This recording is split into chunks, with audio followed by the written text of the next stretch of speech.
Je me présente, Rémi Jullion, métier cascadeur. Ce qui caractérise notre métier maintenant, c'est pour être cascadeur, il faut d'abord être technicien. Et on a recours évidemment à toutes les choses mécaniques comme la construction de cette voiture de Da Vinci Code qui est une petite Smart qui roule en marche arrière.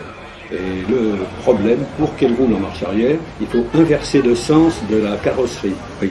Et donc cette voiture sur laquelle on a greffé une plateforme qui est déplaçable, qu'on peut mettre à gauche ou à droite pour filmer les acteurs à l'intérieur. Il est bien évident qu'à une petite Smart à 3 essieux comme ça, si on met les 2 opérateurs cadreurs plus le poids de la caméra, la Smart va se trouver complètement balancée et appuyée à la limite du retournement.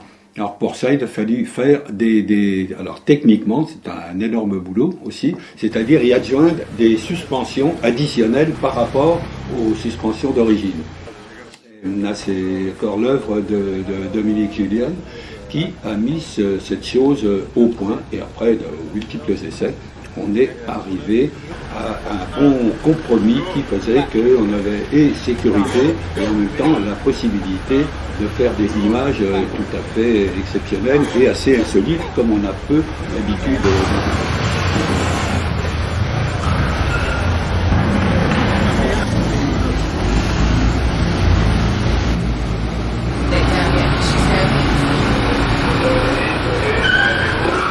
On a reproduit, on a matérialisé le décor de la rue Saint-Georges dans un parking de train pour pouvoir se livrer à cette espèce de gymkhana qui consistait à voir la petite Smart fuir en marche arrière poursuivie par les policiers.